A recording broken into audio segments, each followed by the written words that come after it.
সাভারের বাইপেলের মাছের আড়ত সূর্য ওঠার আগে শুরু হয় এই বাজারের কর্মব্যস্ততা।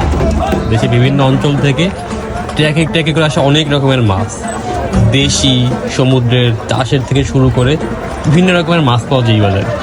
সকাল থেকে ট্র্যাকগুলো এসে জমা হয় এই বাজারের পাড়ে।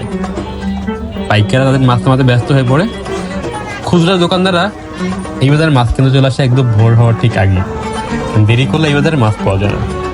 এখানে যান পাইকাররা ভিড় করে, কারণ ভিড় করে খুচরা কেনাকাটার লোকেরাও, কারণ এখানে 1 কেজি মাছও কিনতে পাওয়া যায়, পরে 100 মনেও কিন্তু এখান থেকে কেনার অপশন আছে। এটা মূলত পাইকারি মাছের আড়ত। বিভিন্ন অঞ্চল থেকে ট্র্যাকগুলো এখানে এসে মাছ নামানো হয় এবং এইখান থেকে পাইকার মাছ কিনে এই বিভিন্ন অঞ্চলে বিক্রি করে। এটা সাভারের বাইপেলের মাছের আড়ত, বেশ বড় আড়ত। এখানে সব রকমের মাছ কিন্তু পাওয়া যায়, সমুদ্রের বলেন, চাষের বলেন, দেশি বলেন, সব রকমের মাছ কিন্তু এখানে খুব কম টাকায় পাওয়া যায়।